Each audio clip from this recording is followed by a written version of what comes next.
Bab 41 Tai Chi menunjukkan kekuatannya. Minumlah obatnya, minumlah obatnya. Minum obatnya tidak hanya membantu Anda bekerja lebih bersemangat, tetapi juga mencegah Anda masuk angin dan pilek. Saat semua orang mengirimkan hasil panen ke rumah mereka masing-masing, Zhao Ping mendirikan semacam kios di luar pintu dan berteriak sekuat tenaga. Hal itu langsung menarik perhatian warga desa.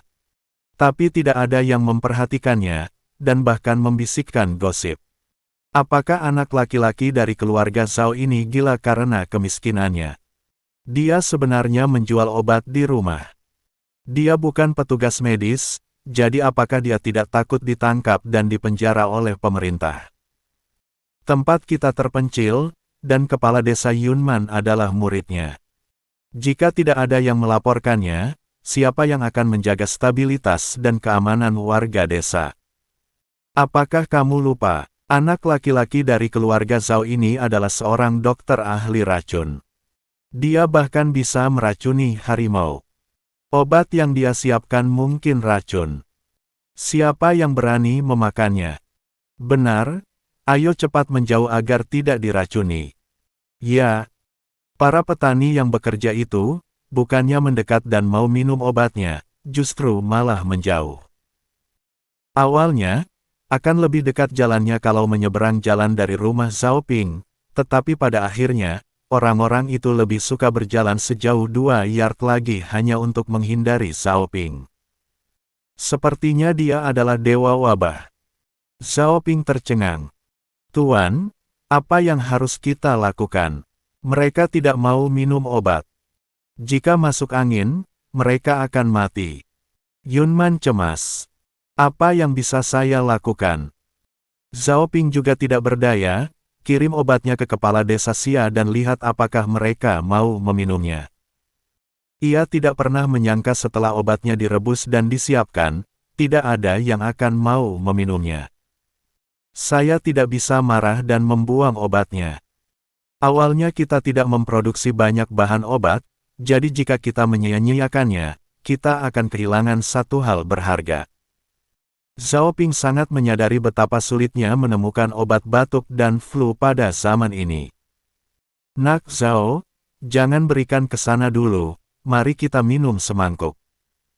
Saat ini, Li Shou dan bibi keempat kembali dengan kereta keledai. Ketika mereka lewat, mereka mendengar ini dan berkata sambil tersenyum, saya sibuk sepanjang siang dan malam, dan saya juga sedikit haus. Yunman, sajikan 2 mangkuk untuk mereka.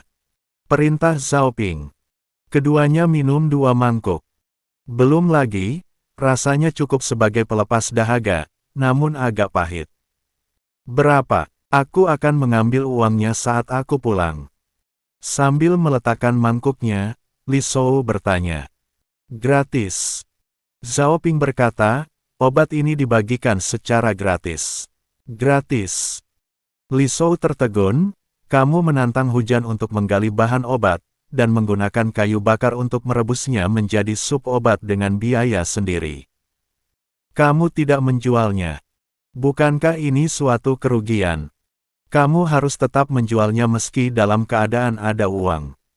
Zhao Ping menjelaskan, kalian semua terburu-buru memanen padi di tengah hujan, jadi kalian pasti akan basah. Jika kamu tertiup angin gunung, kamu akan dengan mudah terkena angin dingin. Jika banyak orang yang tertular, kemungkinan besar akan timbul wabah.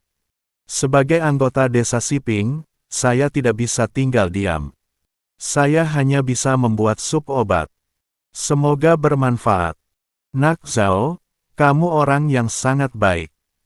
Li Shou menghela nafas, jika Anda menjadi seorang pejabat, Anda pasti akan menjadi pejabat yang lurus dan jujur yang dapat memberi manfaat bagi seluruh negara. Bagaimana saya bisa menjadi pejabat jika perut saya tidak memiliki isi? Zhao Ping berkata dengan rendah hati. Mereka berdua bertukar kata sopan, dan Li Shou serta bibi keempat mengemudikan kereta keledai itu kembali ke rumahnya. Zhao Ping menunggu beberapa saat, tetapi tidak ada yang datang untuk minum obat lagi. Kita hanya bisa meminta Yunman untuk mengirimkan obat tersebut ke desa Xia, berharap orang-orang di sana akan meminumnya karena keteladanan Xia Tianchun, sang kepala desa. Tidak lama kemudian, Yunman kembali dan membawa kembali ember obat. Zhao Ping buru-buru bertanya, bagaimana keadaan di sana? Apakah mereka sudah minum obatnya? Sudah minum. Yunman berkata, kepala desa Xia sangat dihormati. Dia meminta semua orang untuk minum, dan tidak ada yang berani untuk tidak mendengarkan. Mereka meminum semuanya dalam waktu singkat. Lihatlah, aku membawa semua ember obat yang telah kosong kembali. Oh iya, sebelum aku pergi, kepala desa Xia menyuruhmu untuk melanjutkan persiapan besok. Tidak masalah. Zhao Ping juga menghela nafas lega. Selama seseorang masih mau minum, itu pertanda baik. Orang yang tidak minum, selama 2 hari akan masuk angin dan pilek serta mengalami gejala seperti sakit kepala, pilek, lemas, dan lain-lain, dan hanya bisa istirahat total di rumah. Namun mereka yang ngotot minum obat setiap hari sangat aktif bekerja dan tetap pergi ke ladang untuk mengumpulkan penenan. Manfaatnya langsung terasa, dan tidak perlu takut mereka terkena penyakit karena sudah meminum obatnya. Kalau lebih banyak orang yang minum obat maka penyakit flu tidak akan meluas lagi. Bahan obat yang saya siapkan harusnya bisa digunakan untuk banyak masyarakat. Batu besar yang tergantung di hati Zhao Ping juga jatuh, kegelisahannya pun hilang. Zhao Ping merasa harus bisa tidur malam ini dengan nyenyak. Setelah makan, Zhao Ping tertidur. Dia harus tidak tidur nyenyak, setelah menjalani hari yang sibuk. Tidak lama setelah dia berbaring, Zhao Ping tertidur lelap dan bahkan mendengkur sedikit. Dalam keadaan setengah sadar, dia mendengar seseorang berteriak. Siapa? Saudara Ping, seseorang mencoba masuk ke rumah kita pada malam hari, cepat bangun. Ini suara Li Hu. Zhao Ping mendengarnya dan melompat dari tempat tidur. Dia tidak repot-repot mengenakan pakaiannya, jadi dia mengambil sebatang tongkat dan berjalan keluar. Sudah terjadi perkelahian di halaman. 3 pria bertopeng berpakaian hitam tergeletak di tanah, terkena panah dan terus meratap kesakitan, jelas kehilangan kemampuan bertarungnya. Ada 3 pria berkelahi berkulit hitam. Keduanya berurusan dengan Yunman. Yunman mengambil Zhuge Liang dan terus menghancurkannya, dia tidak punya rencana dan sudah berada dalam posisi yang dirugikan. Sedangkan Qian Liu, seorang pria berbaju hitam sedang mendudukinya dan memukulinya, dia bagaikan samsak. Tapi tangannya memegang erat kaki pria itu, mungkin untuk mengulur waktu bagi Yunman. Li Hu tidak terlihat. Namun, ada suara perkelahian di bagian luar halaman lainnya, dan itu pasti antara beberapa orang. Ma Jiu ada di sini. Zhao Ping segera menyadari ini. Sangat pandai memilih waktu rupanya. Di malam hujan, semua orang sibuk memanen padi. Jaraknya agak jauh dari desa, jadi sekeras apapun teriakannya, akan sulit terdengar jika tenggelam oleh hujan. Bahkan jika mereka yang berada lebih dekat mendengar teriakan itu, saat mereka datang, pertarungan mungkin sudah berakhir. Bahkan jika mereka bisa tiba tepat waktu, ketika mereka mengetahui bahwa Ma Jiu sedang berurusan dengan Zhao Ping, mereka mungkin tidak akan berani mengambil tindakan. Sembunyi saja, pura-pura tidak melihat dan mendengar. Sedangkan untuk menghubungi Xia Kuan dan yang lainnya, tidak ada waktu sama sekali. Apa yang membuat Zhao Ping bertanya-tanya adalah mengapa Xia Zixue tidak mengirimkan kabar apapun. Dengan begitu banyak orang yang dikirim, pasti ada banyak pergerakan, tetapi Xia Zixue tidak menyadarinya, sepertinya veteran ini sedikit tidak berguna. Zhao Ping tidak banyak berpikir dan diam-diam menyelinap ke arah Qian Liu. Memanfaatkan ketidaksiapan pria bercadar itu, dia memukul lehernya dengan tongkat. Klik! Tulang lehernya patah karena suara itu, dan kepala pria itu miring dan dia jatuh ke tanah, tidak tahu apakah dia masih hidup atau sudah mati. Kemudian Zhao Ping pergi membantu Yunman. Dia memegang tongkat dan menjaga tubuhnya tetap merunduk, bergerak perlahan, yang bisa dianggap sebagai serangan diam-diam. Tak lama kemudian, satu orang lagi dirobohkan. Dengan hanya satu orang yang tersisa, Zhao Ping dan Yunman bekerja sama untuk menjatuhkan satu sama lain dalam hitungan detik. Zhao Ping meminta Qian Liu mencari tali untuk mengikat semuanya dengan erat, dan dia membawa Yunman keluar halaman.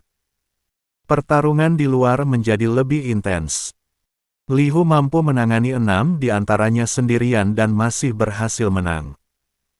4 dari mereka tergeletak di tanah, berguling-guling dan menggeliat, meratap dan meraung, sangat malu. Ada lebih dari 10 orang berdiri di dekatnya. Mereka semua berpakaian serba hitam dan berkerudung, wajah mereka tidak terlihat jelas, hanya kedua matanya yang terlihat. Mengawasi medan perang. Pemimpinnya membawa pisau panjang, dan hujan yang menerpa pisau itu mengeluarkan suara yang nyaring. Dia juga memiliki tahi lalat di antara alisnya. Tampilan dengan kedua alisnya, tampak seperti gunung megah yang terhampar di dahi. Zhao Ping teringat informasi dari Li Shou dan mengetahui bahwa dia adalah Ma Jiu. Ma Jiu juga melihat Zhao Ping. Matanya tiba-tiba berbinar, dia menunjuk ke arah Zhao Ping dan berkata, dia adalah Zhao Ping. Bunuh dia dan kita bisa mendapatkan 200 tael perak. Bagi tim, 3 orang untuk berurusan dengan pria sembrono ini, dan sisanya akan ikut denganku untuk membunuh Zhao Ping. Sampah. Zhao Ping mengutuk secara diam-diam. Kepalanya hanya berharga 200 tael perak, yang sangat murah. Namun aksinya tidak lamban sama sekali. Pertama, dia berbalik dan menyuruh Yunman pergi ke desa Xia untuk mencari bala bantuan. Lagi pula, lawannya memiliki terlalu banyak orang, dan Zhuge Lianu hanya memiliki 10 anak panah, tetapi Yunman sudah menembakkan semuanya di halaman. Sekarang hanya bisa mengandalkan kekerasan pertarungan jarak dekat untuk melawan. Ma Jiu masih memegang pisau panjang di tangannya, dan hanya ada 4 orang di sisinya, termasuk Qian Liu yang setengah mati, karena terluka parah. Tidak ada harapan untuk menang. Dia hanya bisa menunda waktu dan menunggu Yunman tiba bersama Xia Kuan. Jika Yunman tidak berhasil, Yunman dapat dihitung sebagai satu orang yang berhasil melarikan diri. Dia akan memanggil seseorang, kakak ketiga, pergi dan hentikan dia. Ma Jiu juga melihat niat Zhao Ping dan mengatur seseorang untuk menghentikan Yunman. Li Hu mendengus. Namun, saat ini, Li Hu mendengus dingin dan berteriak, selama saya di sini, tidak ada yang bisa menyentuh saudara Ping. Antar jemput gadis giok. Gadis giok di langit sedang bermain dengan pesawat emas, menenun benang sutra bolak-balik. Siapa yang tahu bagaimana gajah akan memukul dengan tai chi dan kelinci akan terbang dan burung juga akan terbang. Saat Li Hu selesai berteriak, tubuhnya dengan ringan menghindari serangan 6 orang itu dan berlari keluar lingkaran kepungan. Menunggu hingga 6 orang lawannya bereaksi sebelum menyerang. Li Hu berteriak lagi, tangan dan tinju yang tersembunyi. Pertama, dia memblokir serangan lawan, lalu meninju dada orang di depannya. Menabrak. Klik. Dengan suara patah tulang, pria itu terjatuh ke tanah. Gao Tanma. Li Hu berteriak lagi. Dia menggunakan pinggangnya sebagai pusat untuk memutar kakinya, dan telapak tangan kanannya membentur orang di depannya, langsung menjatuhkannya. Punggungnya bersandar pada orang lain, dan dia menggunakan siku kirinya untuk memukul dada orang tersebut. Klik. Tulang dada patah dan pria itu tersandung dan jatuh. Li Hu melumpuhkan 3 orang dalam sekejap, dan 3 lainnya saling memandang dengan ekspresi ketakutan. Li Hu mengambil kesempatan ini dan bergegas menuju orang yang mengejar Yunman. Dia sangat cepat, dan dia menyusulnya hanya dalam beberapa langkah. Dia meraih kerah pria itu, menariknya ke bawah, dan kemudian menginjak dadanya. Klik. Tulang dada patah lagi. Zhao Ping tercengang. Dan Zhao Ping mengetahuinya dengan jelas. Ini adalah Tai Chi. Dan itu adalah jurus yang dia ajarkan pada Li Hu. Pada saat itu, dia merasa tubuhnya sedikit lelah karena alkohol, dan dia tidak melakukan apa-apa, jadi Zhao Ping mulai berlatih Tai Chi agar tetap bugar. Setelah Li Hu melihatnya, dia juga mulai belajar. Zhao Ping baru saja melihat kekuatannya hari ini. Sangat ganas. Hanya saja Zhao Ping sedikit penasaran, bukankah Tai Chi adalah latihan fisik? Kapan kekuatan itu menjadi begitu kuat? Ma Jiu dan yang lainnya bereaksi dan buru-buru berteriak, dia terlalu kuat, jangan terobsesi dengan pertempuran dengannya, cukup ganggu saja dia, alihkan perhatiannya, kita akan fokus berurusan dengan Zhao Ping. Bunuh Zhao Ping, ayo cepat bergerak. Haha, bunuh aku nenek moyangnya Tai Chi di dunia ini. Zhao Ping juga menjadi tertarik dan menunggu Ma Jiu dan yang lainnya dengan jurus bangau putihnya terbentang.